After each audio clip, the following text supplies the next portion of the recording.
దేవుడు తన పిల్లలైన వారి పట్ల చాలా విధాలుగా, చాలా రకాలుగా ఎన్నో కార్యాలు చేస్తూ, బలపరుస్తూ మనల్ని ముందుకు నెట్టుకుంటూ వస్తాడు మన జీవితాల్లో.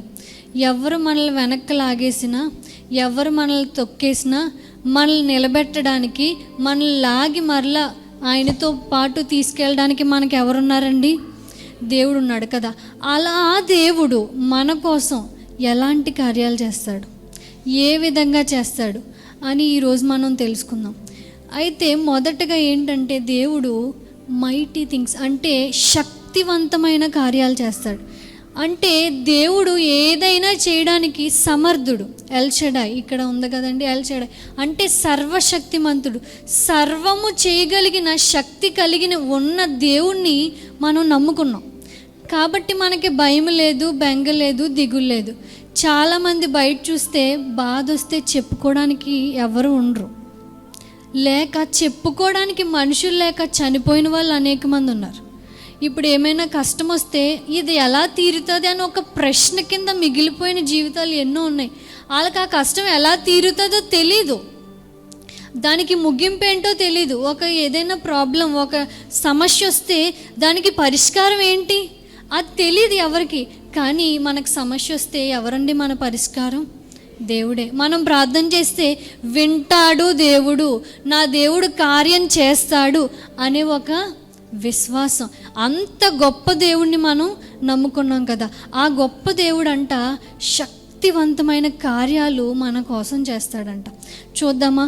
1 రాజులు 17వ అధ్యాయం 2వ వచనం. ఇక్కడ ఏమని ఉందంటే, ఏలియా ఇక్కడ ఏం చేస్తాడంటే, దేవుడు చెప్తాడు, భయపడిపోతాడు యెజబెల్కి. భయపడిపోయి ఇంక నా వల్ల కాదని చెప్పి దాగుండిపోతే, దేవుడు ఒక ప్లేస్ చెప్తే అక్కడ వస్తాడు. కేరీదు వాకు దగ్గరికి వచ్చి, ఇంక నా వల్ల కాదు, ఇంక అయిపోయింది నా జీవితం అన్న పరిస్థితిలో వస్తాడనమాట ఏలియా. అక్కడికి వచ్చినప్పుడు దేవుడు అంటాడు కదా, ఆహారం ఎలా, ఎలా, అక్కడ ఏమీ అంత సదుపాయం లేని పరిస్థితి అక్కడ. కానీ దేవుడు ఒక కార్యం చేశాడు. ఏంటో తెలుసా?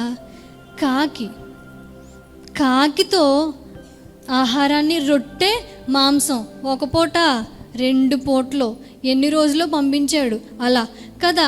అలా దేవుడు శక్తివంతమైన కార్యం. అంటే ఆ కోణంలో జరగదు, అంటే ఇలా కూడా జరుగుతుందా, ఇలా కూడా అవుతుందా అని నువ్వు ఊహించవు చూసావా, నువ్వు అనుకోవు చూసావా, అలా దేవుడు నీ జీవితంలో కార్యం చేస్తాడు. ఏలియా జీవితంలో చేశాడు. ఏలియా అనుకుని ఉండడు, వెధవరాలనిచ్చి పోషించాడు, ఓకే అది పర్లేదు. కానీ ఇక్కడ కాకితో పోషించడం ఏంటి? అసలు కాకి ఏదైనా దొరికితే చాలు పట్టుకెళ్ళిపోదాం అని చూస్తుంది. ఏదైనా ఉంటే చాలు వెంటనే వచ్చి ఏదో ఒకలాది తినడానికి ట్రై చేస్తుంది. ఏదో ఒకలాది పెట్టే గుణం దానికి ఉండదు, కానీ ఉన్నాయి పట్టుకెళ్ళిపోయేది. కానీ అలాంటి కఠినత్వమైన కాకితో దేవుడు తినకుండా ఏలియాకి ఆహారం పంపడం ఎంత అద్భుతం. మనం విని అలవాటు అయిపోయింది, కానీ ఒక్కసారి ఆలోచిస్తే ఎంత అద్భుతం అంటే అది, ఎంత శక్తివంతమైన కార్యం. అలాంటి కాకితో దేవుడు ఆహారాన్ని పంపిన ఏలియాకి నీ జీవితంలో కాకిల్ని దేవుడు తొలగించలేడా?